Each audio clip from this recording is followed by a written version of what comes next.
definitely turn 4. Then he's attacking as a 4/4, which is pretty good. He's also a pretty good top deck, especially for a 1-drop. However, he does have the significant downside of being a 1/1 sometimes, which is god-awful.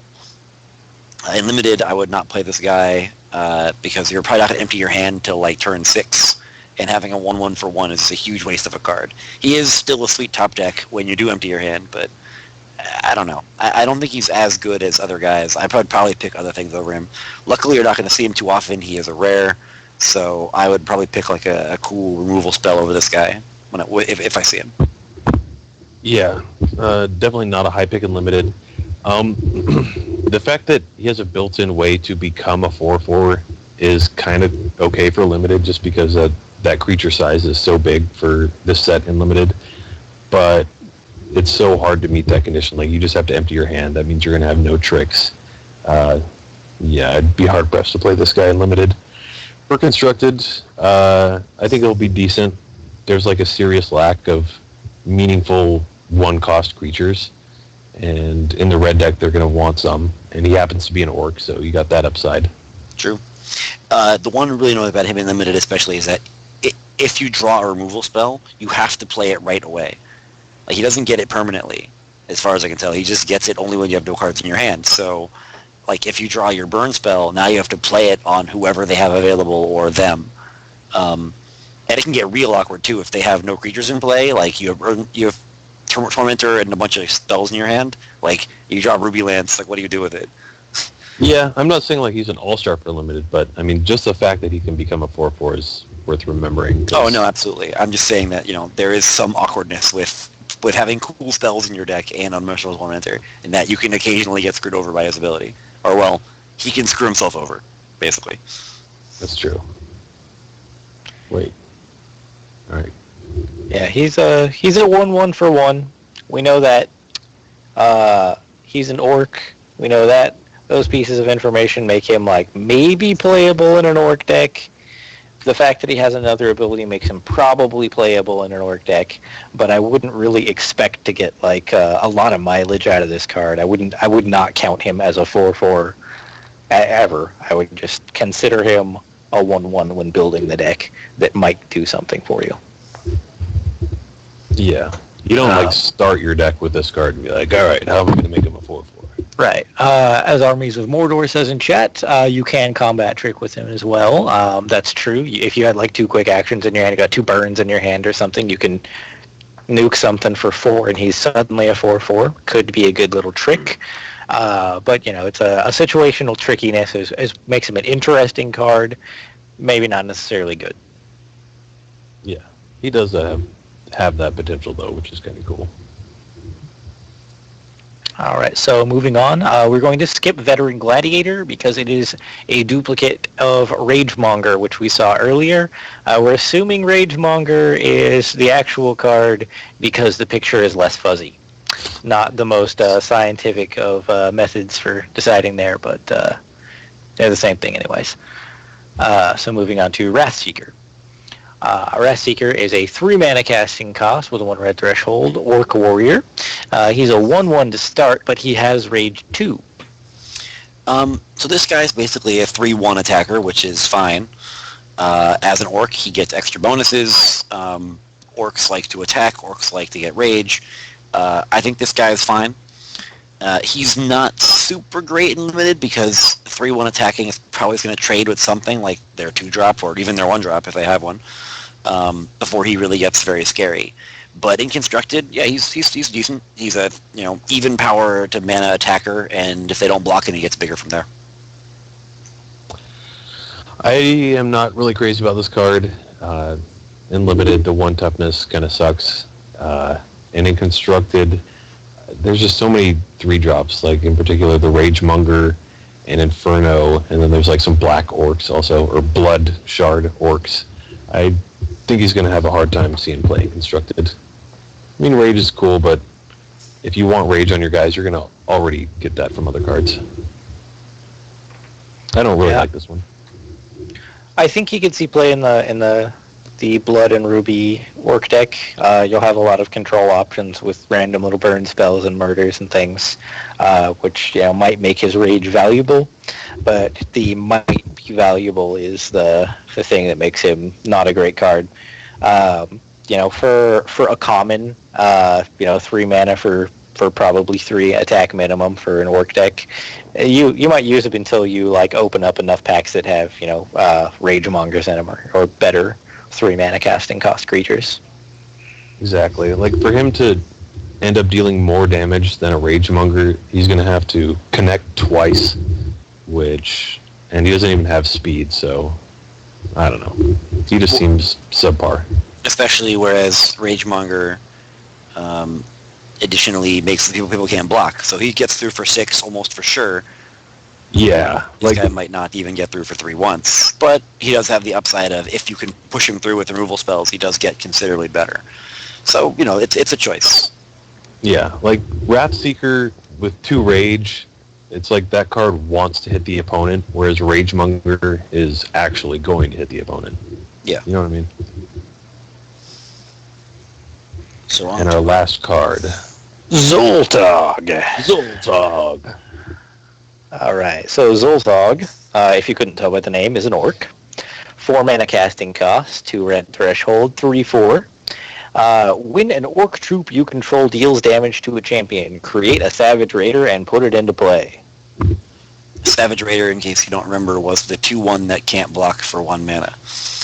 I think this guy is great. He's the orc finisher. Really, really good with Ragemonger, since Ragemonger pushes your other orcs through to deal damage. That gives you more and more Savage Raiders, which are themselves orcs, which when they connect will create more and more Savage Raiders. So he builds with himself. I think if you can give this guy haste with the orc that gives people haste, and they're going to be really surprised, you'll get a whole bunch of guys, and unless they have a Wrath of God, you basically can just sling with Savage Raiders forever and just get more and more dudes. In Limited, if you can draft enough orcs, he's fine. In fact, actually, just by himself, he's fine. A 3/4 for 4 is totally playable, and if you can connect with an orc or 2 when you play him, that's really, really good. Yeah. I would consider first picking this card in Limited, just because, you have the random, well, it's not really random, but, you're going to be incentivized to pick orcs, and then if you ever start hitting with orcs and you have Zoltog, it's got to be game over. And even if you don't, he's just a 3/4 for 4, which is pretty solid. The 4 toughness is, the magic number of solid creatures for Limited. In Constructed, he certainly goes in the Orc deck. He's one of the draws to actually make an Orc deck. The ability is just really good. I could also see him going in a mono red deck or just other aggressive decks too, just because a lot of the aggressive creatures happen to be Orcs, and that ability it's awesome. I mean, makes a lot of guys. Yeah, I mean, basically the turn after you play Zoltog, say you can connect with 2 orcs on the turn you play Zoltog. Then the next turn you're attacking with 3 additional orcs and anything else you can play. I mean, that's pretty much going to be it. I would assume that's basically game over. I think Zoltog is really, really good. He is almost certainly a legend. He is actually unique. Yeah, at least the version I'm looking at. Yeah. Yep. The thing about Zoltog, I would sort of rate him at just below obvious bomb level, because he is only a 3/4 and he doesn't have any way to get himself through. He's obviously good, but if it was him or Uranaz in a pack, as a, I don't know, something random double rare pack or something, I would pick Uranaz over Zoltog. In fact, I'd probably even pick Bird to the Ground over Zoltog, but only because fireball effects are really good. But other than that, I'd probably pick Zoltog over basically anything else. Yeah, he's not super bomb. He doesn't have evasion. Uranaz, I think pretty much everybody would agree that that's a better Limited pick. Yeah, he's solid though. There's nothing wrong with this card. And no. Fortunately, we're not going to have to choose between him and Uranaz, because I think all the packs are going to be limited to 1 rare or 1 legendary. So you're just going to be comparing him to uncommons and commons. Right. So basically it's Zoltog or Burn to the Ground. I hope I never have to make that choice, if only because I'm picking a red card and putting the other guy to my left also in red, which is annoying. Yeah. If it came down to it, I guess I would probably pick Burn to the Ground and also Murder above Zoltog, just because removal is the absolute thing you need, and this guy's not as bomby as As the bombiest of bombs. Yeah. Yeah, I'd pick Tatalka over Zoltog if, I don't know, that choice can't come up, but I would totally do it. Overall, with the red cards, you'll notice that 2 damage comes up a lot, and a lot of things are 2/2s. So having anything with 3 toughness is really, really critical. Like, how many 2/2s did we look at, and how many effects did 2 damage? Getting a 2/3 is like super important. There's a 2/3 for 3 in blue. It's like the best card in the set, even if it had no abilities. Yeah, there's a pretty strong presence for 3/3s, especially in limited. Like a Glimmerglen, which is just a really solid pick. 3/3 for 3 that gives you gain 3 life. Like anything like that is gonna be a big hindrance if you're playing a red deck. Zoltog will help you out in those cases. So what do we think overall? I think the red cards are pretty good. I think it's definitely a very strong color, and I expect to see a lot of red in Constructed. And I expect red to be fairly highly drafted. So if you're going red, I would expect to get hated by people off the table. So don't expect to wheel a lot of cards if you're going red. Just take your good red picks first and hope you get something cool in the past, because you're not going to see a lot of stuff in your pack again. Yeah, there's a lot of really good limited cards in red. That's how sets typically are. I mean, it's got all the burn spells, which it's removal that can also go to the face. A lot of aggressive creatures, and then it's got some sweet bombs. Compared to Diamond, I mean, Ruby kicks the crap out of Diamond. Oh yeah, it's just tremendously better. It's better like across the board. Diamond has a cool life gain spell, and Ruby has a card that stops life gain, and Diamond has like a decent finisher, and Red has like an insane finisher. I mean, several insane finishers. You have your pick of the litter of ridiculous 5-drops to win the game with. Although, on the subject of Diamond, I think that is actually one of the best synergizing colors with Red. I think Red-White Inspire is going to be a pretty legitimate deck. It gives your red creatures, which are weak on the toughness side, a little bit more beef, and it gives your white creatures, which are a little weak on the attack, a little more punch. Oh yeah, I mean, Red-White Inspire is like baby's first constructed deck. It's like the most obvious deck in the world. You put the cards that Inspire together and play some lands, and there you go. But just because it's obvious doesn't mean it's not good. I would just, don't expect to trick anyone with your crazy Inspire deck. We all know it's out there. We all know it's pretty decent. Yeah. I would say it's Ruby as a shard is like certainly in the top 2. It might just be the best. Ruby or Wild, I think, are definitely the best. Wild is very powerful, as well as a lot of really good cards in green. But I actually think a case could be made for Blood as well, though. That's what I was thinking. Blood and Ruby. Really, I think you dramatically underestimate the power of Glimmerglen Witch. That card is insane. There are a lot of solid green cards, but I like the black cards. Yeah. I like Wrath of God. Okay. Oh yeah, Wrath of God's good. That's true. Wrath of God is quite good. But Wrath of God's only good when the creatures are good. And the creatures in the set mostly suck. So maybe Wrath's not as good as you think.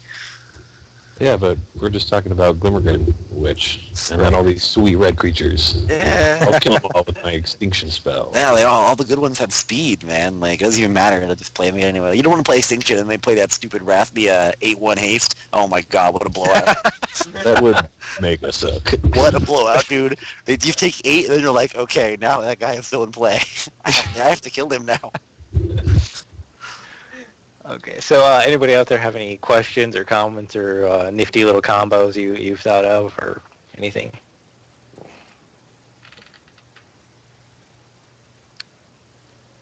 Looking like a no. So yeah, I agree. Red is a really strong set. I think it's got really good potential for double color decks too. I think it pairs well with pretty much any color. The combination of like control and punch that it has, I think makes it pretty strong. Burn to the Ground, Life Siphon deck.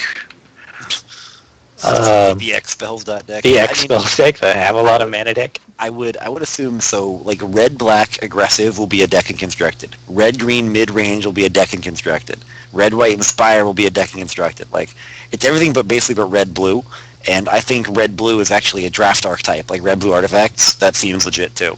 So expect red to be everywhere. You're going to see lots of red cards, and all your red rares are worth money. At least all the good ones.